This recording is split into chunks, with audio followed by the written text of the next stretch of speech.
आज special chicken chow chow पाक्दैछ आज हाम्रो घरमा। आज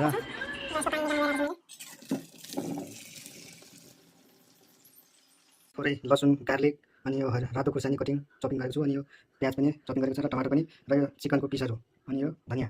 तावा गरम गर्नुको लागि रेडी छ। त्यसपछि खुर्सानी, रातो खुर्सानी, अदुवा, लसुनको चप, अनि प्याज,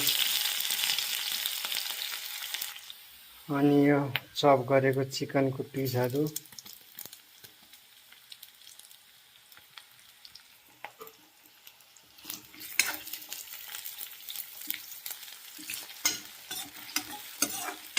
केही बेरसम्म पकाउने, केही बेरसम्म रातो हुने गरिन फ्राई गर्नुपर्छ चिकनलाई।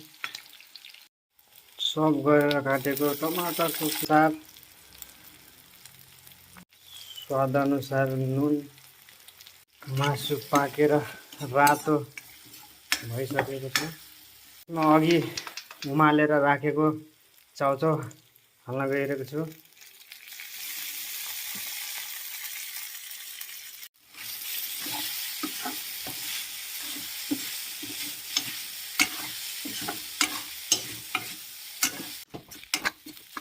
त्यसमा यही चाउचाउको खुर्सानीको धुलो, अनि चाउचाउको यो मसला,